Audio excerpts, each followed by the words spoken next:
नमस्ते, स्वागत छ लोकला टेलिभिजनमा। सगरमाथाको शिरदेखि ओपेराको आँगनसम्म नेपालीका सङ्घर्ष र सफलताका कथाहरू देखाउने क्रममा नेपाली र नेपालसँग सम्बन्धित विभिन्न विषयमा विभिन्न मुद्दाहरू लिएर हामी यहाँहरू समक्ष उपस्थित हुने गर्छौँ। त्यही क्रममा आज हामी एउटा यस्तो अभियानको कुरा गर्दैछौँ जुन अभियानले विदेशमा रहेका नेपालीहरूलाई नेपालसँग जोड्नेछ, जुन अभियानले विदेशमा भएका नेपालीहरूको लगानी नेपालमा हुनेछ र नेपाललाई समृद्ध बनाउन सघाउ पुग्नेछ।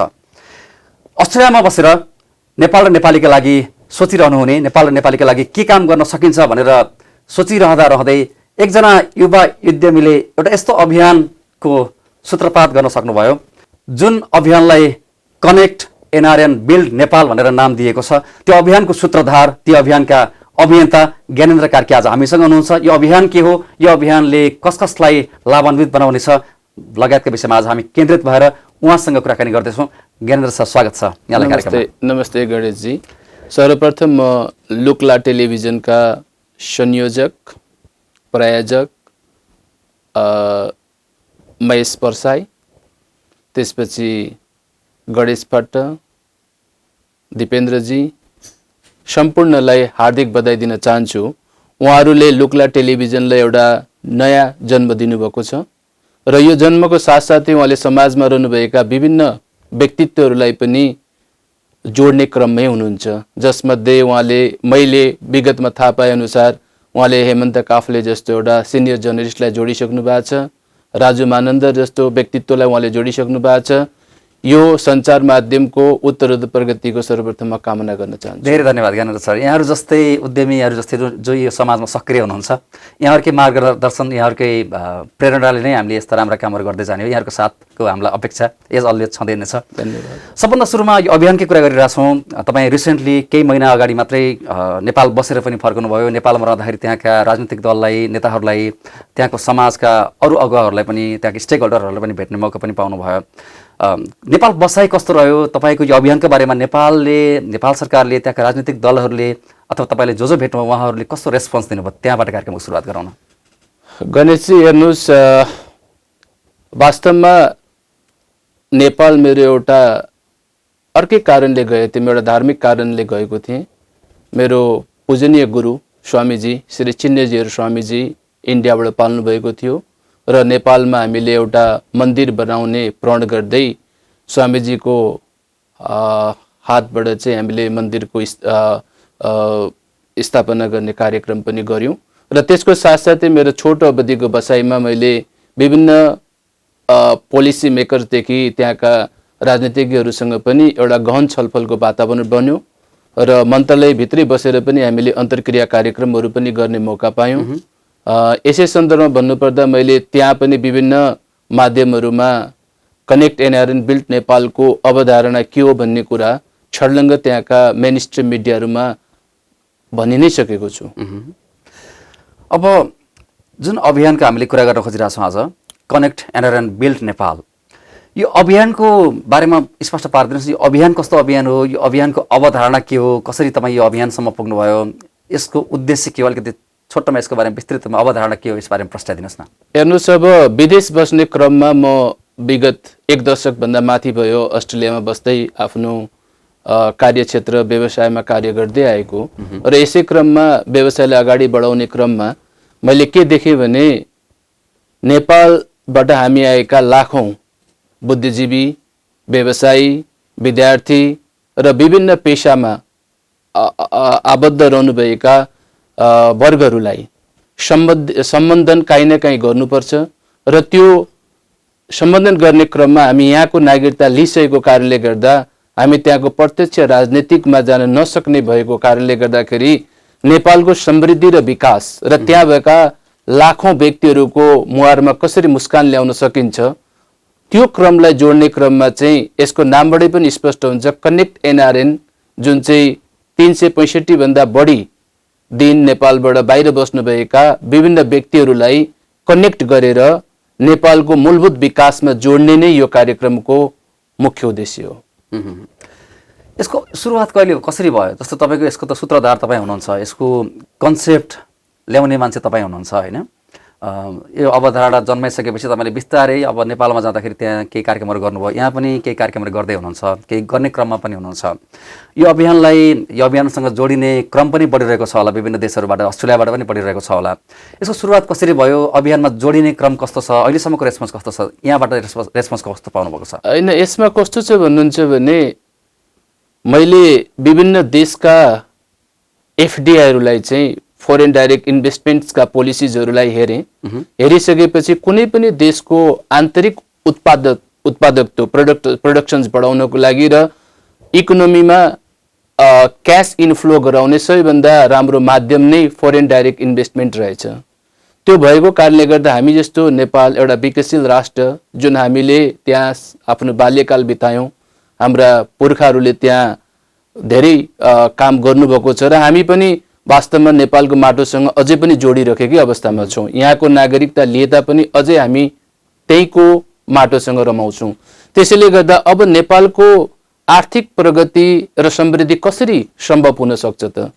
र नेपालमा वास्तवमा सदनमा बसेर हाम्रा विभिन्न राजनीतिक नेताहरूले ठुला ठुला कुरा गर्दै गर्दा उहाँहरूले हामी लाखौँ नेपालीहरू जुन विदेशी भूमिमा विभिन्न कारणवश गएका छौँ, ती व्यक्तिहरूलाई जोड्ने कुनै योजना बनाउनु भएको छ कि छैन भन्ने विषयमा म केही समयसम्म अध्ययन र अनुसन्धान गर्ने क्रममा गएँ र मैले उपयुक्त माध्यम के देखेँ भने यदि हामीले कनेक्ट एनआरएन बिल्ड नेपाल जस्तो एउटा अभियानलाई, जो नेपालको पनि खाँचो हो र हामी जस्ता नेपालीहरूले पनि नेपालमा केही कन्ट्रिब्युसन गर्नुपर्छ है अब भन्ने अवस्थामा पुगेको अवस्थामा चाहिँ यसले एउटा मार्गको रूपमा चाहिँ काम गर्छ जस्तो मलाई लागेर यो अभियानको सुरुवात गरिएको हो। हजुर, अब यो अभियानको बारेमा थोरै तपाईँले बताउनु भयो। अब यसमा अझै स्पष्टसँग भन्दाखेरि नि, जस्तै कि एनआरएनलाई त कनेक्ट गराइन्छ होइन, नेपाललाई बनाउने अवधिसम्म भनेको तपाईँले अघि भने जस्तै विदेशमा छरेर रहेका नेपालीहरूको लगानी यो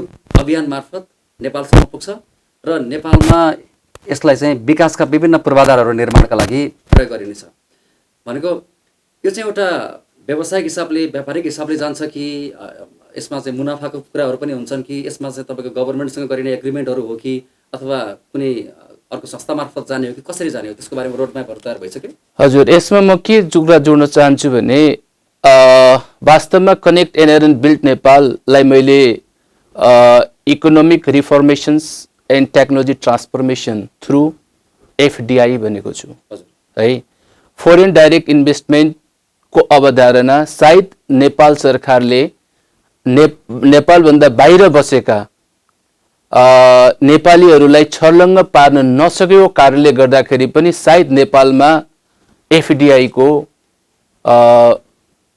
त्यति साह्रो खाँचो महसुस गरिएन जस्तो मलाई लाग्छ। त्यसैले गर्दा मेरो स्पष्ट धारणा के छ भने नेपालको आर्थिक विकासमा एफडिआई को एउटा ठुलो महत्त्वपूर्ण स्थान हुनुपर्छ र एफडिआई भनेको विभिन्न माध्यमबाट नेपालमा पुर्याउन सकिन्छ।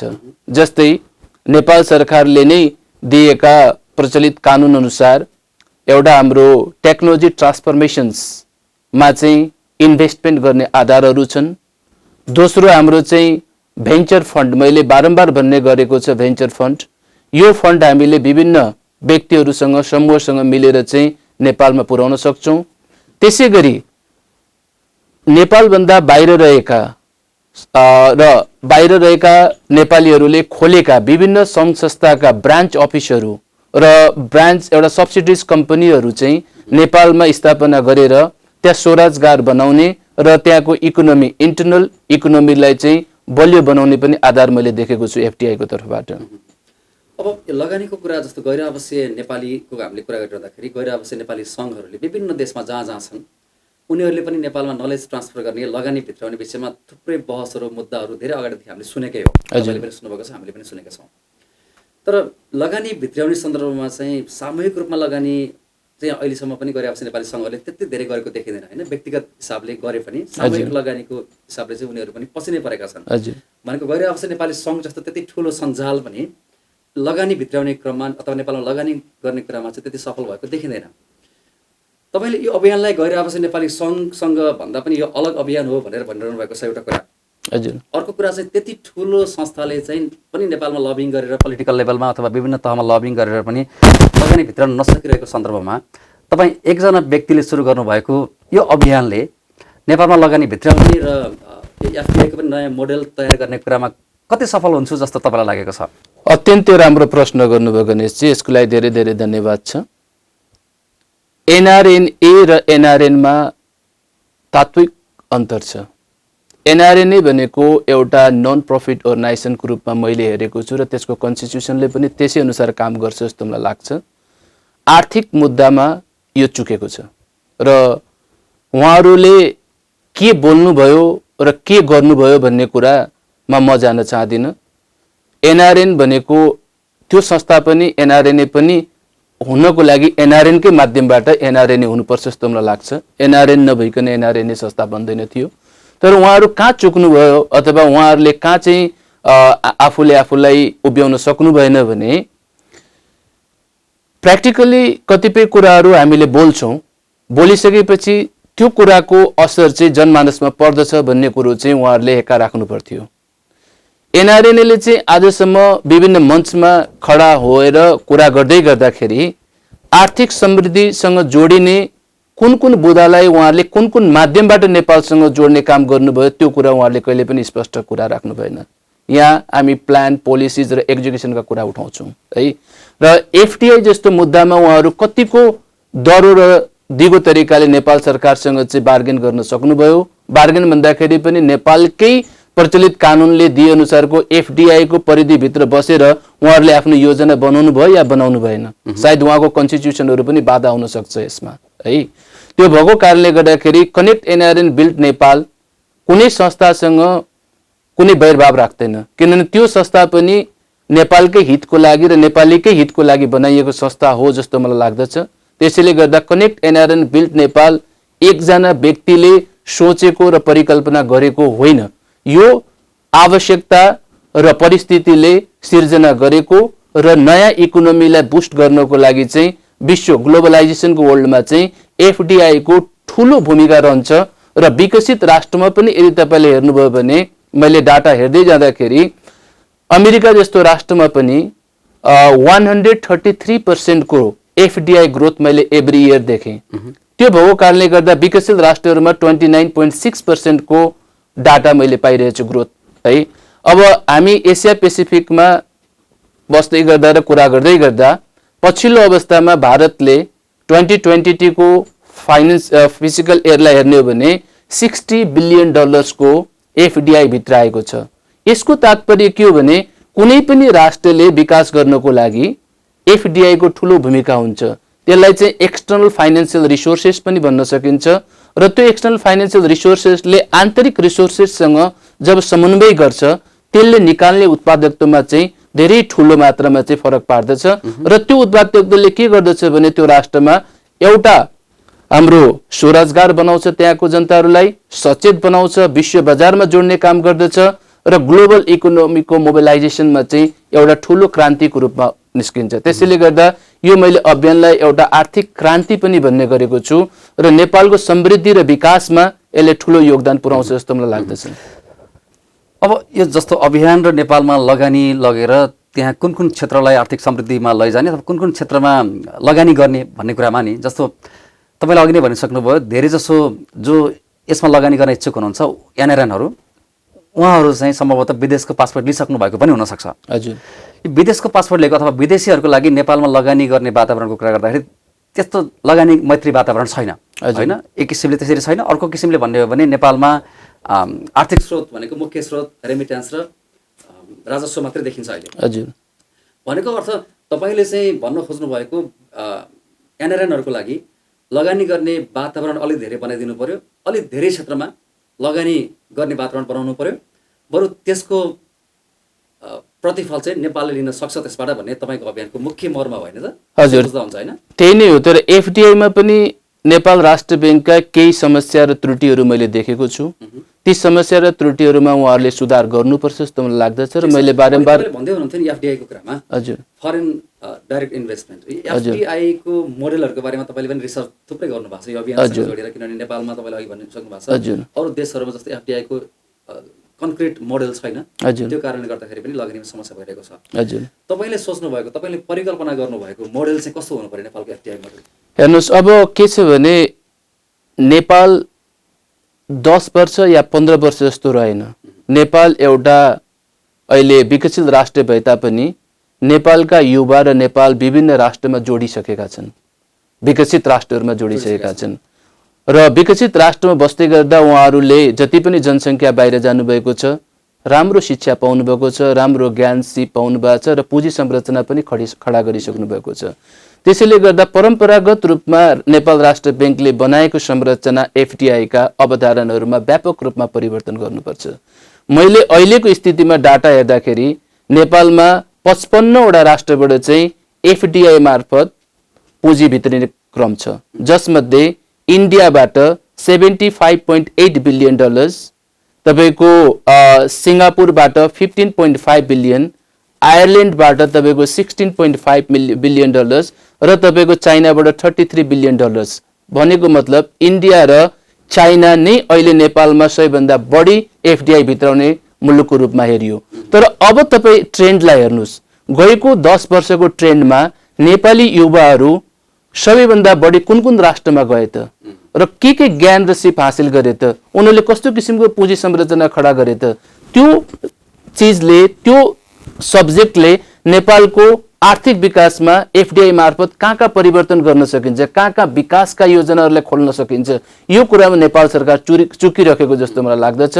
त्यसैले गर्दा यो नयाँ बाटो हो र नयाँ तरिकाले नेपाल सरकारले सोच्नुपर्छ जस्तो भन्ने मलाई अवधारणा हो। त्यसमा अझै स्पष्टसँग भनिदिनुहोस् न, जस्तै अहिले एफडिआई नेपालमा फरेन इन्भेस्टमेन्ट भित्राउनको लागि मेजर च्यालेन्जेस तपाईँले देख्नुभएको मुख्य चुनौतीहरू नेपालले गर्न नसकेको, जुन जुन कुरामा गरेको भए उनीहरूले अझै राम्रो गर्न सक्थे, उनीहरू चुकेको के कुराहरूमा हुन् तपाईँले देख्दाखेरि? मैले देख्दाखेरि नेपाल एउटा भूपरिवर्तित राष्ट्र हो, ल्यान्डलक्ड कन्ट्री हो र यो कारणले गर्दाखेरि पनि नेपालले चाहिँ अरू राष्ट्रहरूसँग त्यति सहज तरिकाले चाहिँ समन्वय गर्न नसकेको अवस्थामा देखिरहेको छु। दोस्रो कुरा, लेबर कानुनहरू चाहिँ तपाईको त्यो देशमा अलिक कमजोर देखिएको छ। त्यस्तै गरी तपाईको एक्जिट बेरियर, जुन फर्महरूले लगानी गर्छन् त्यसको लागि एक्जिट बेरियर छ, त्यहाँ उनीहरूले लगानी गर्ने, तर त्यो लगानी गरिसकेपछि कसरी एक्जिट गर्न सकिन्छ त्यसका कुराहरू त्यहाँ छैनन्। इन्फ्रास्ट्रक्चर डेभलपमेन्टमा त्यति राम्रो नभएको कारणले गर्दाखेरि सायद त्यो एउटा बेरियर हुन सक्छ। त्यस्तै गरी तपाईको अहिले जुन ग्लोबल रूपमा चाहिँ विश्व अगाडि बढिरहेको छ त्यसलाई जोड्न पनि सायद नेपाल काहीँ न काहीँ चुकिरहेको जस्तो मलाई लागिरहेको छ।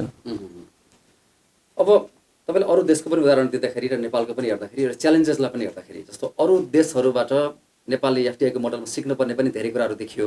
हजुर, तपाईँले जस्तो व्यक्तिको कुराहरू सुनेर पनि सुधार गर्नुपर्ने कुराहरू पनि देखियो। हजुर, अब यो सबै कुराहरू सुधार भयो र इन्भेस्टमेन्टको वातावरण नेपालमा बन्यो भने हजुर, कुन क्षेत्रमा चाहिँ लगानी गर्न सजिलो हुन्छ अथवा कुन क्षेत्रमा लगानी गर्दै नेपालमा विकास गर्न सकिन्छ, तपाईँको अवधारणा के हो? अब हेर्नुहोस्, मैले एफडिआई को अहिलेको करेन्ट स्ट्याटिस्टिकल्स डाटा हेर्दाखेरि के देखेँ भने इलेक्ट्रिसिटी, ग्यास, त्यसपछि तपाईँको हाइड्रो पावर जस्ता एरियामा सबैभन्दा बढी एफडिआई र पेड अफ क्यापिटल भएको देखेँ मैले। त्यसमा चाहिँ तपाईँको 38.8% को लगानी छ, जसमध्ये पेड अफ क्यापिटल 40% देखेँ।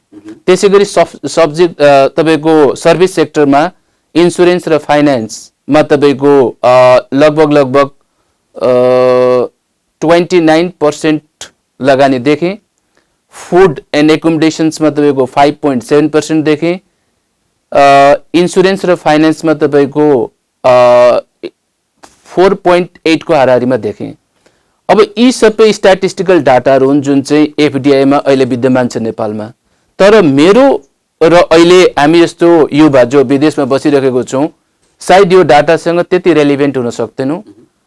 मेरो दृष्टिकोणमा नेपालमा सबैभन्दा राम्रो एफडिआई का अवधारणाहरू सर्भिस सेक्टर र म्यानुफ्याक्चरिङमा गर्न सक्छौँ। किन गर्न सक्छौँ भने तपाईको नेपालमा एउटा कृषि प्रधान देश हो नेपाल। कृषिको कुनै पनि एउटा फर्टिलाइजेसन उत्पादन गर्ने एउटा मेसिन पनि छैन, हैन? त्यो भएको कारणले गर्दाखेरि कृषिमा क्रान्ति लिएर आउने भने विभिन्न उद्योग धन्दाहरू जस्तै कृषिलाई चाहिने उपकरणहरू के हुन्, आधुनिक उपकरणहरूको त्यहाँ म्यानुफ्याक्चरिङ युनिट डिभाइस खडा गर्न सकिन्छ। त्यसै गरी आइटीको एउटा राम्रो हब बनाउन सकिन्छ, त्यसै गरी मेडिकलको एउटा राम्रो हब बनाउन सकिन्छ, त्यसै गरी तपाईँको सर्भिससँग रिलेटेड हाई प्रोफेसनल स्किल्स पिपलहरूलाई त्यहाँ सेट गरेर विभिन्न देशहरूमा चाहिँ त्यो सर्भिसलाई पुर्याउन सकिन्छ। यी कुराहरूमा चाहिँ नि एफडिआईको अवधारणाबाट नेपाल सरकारले एउटा नयाँ पोलिसी ड्राफ्ट गर्यो र त्यो ड्राफ्ट गर्ने क्रममा हामी यस्तो व्यक्तिलाई सम्झिनु भयो भने नेपाल सरकारबाट हामीले अवश्य त्यहाँ केही न केही योजनाहरू राख्नेछौँ। अब जसले तपाईँको यो कुराकानी अहिले हेरिरहनु भएको छ, सुनिरहनु भएको छ, उहाँहरू पनि यो अभियानमा जोडिन खोज्नु भयो भने जस्तो तपाईँले भनेको जस्तै पोलिसी लेभलमा गर्नुपर्ने चेन्जेस धेरै बाँकी छन्। नेपाल सरकारसँग एफटिआईको कुराहरूमा तपाईँको लबिङ गर्नु बाँकी छ, धेरै कुराहरू पोलिसी लेभलमा त बाँकी नै छ होइन। तर पोलिसी लेभलमा यी सबै कुराहरू मिलिसकेपछि अब अरू साथीहरू पनि यो अभियानमा जोडिन खोज्नुभयो, उहाँहरूले पनि नेपालमा लगानी गर्ने अथवा यो अभियानसँग जोडिएर तपाईँसँग मिलेर काम गर्न चाहनुभएको, कसरी हेरिरहनु भएको छ, हामीलाई सुनिरहनु भएको छ भने उहाँहरूको लागि तपाईँले भन्ने कुरा, उहाँलाई भन्ने सन्देश के छ? होइन, यसपालि म छोटो अवधिको लागि नेपालमा गएको थिएँ, तर एकदम सकारात्मक वातावरणको मैले त्यहाँ महसुस गरेँ।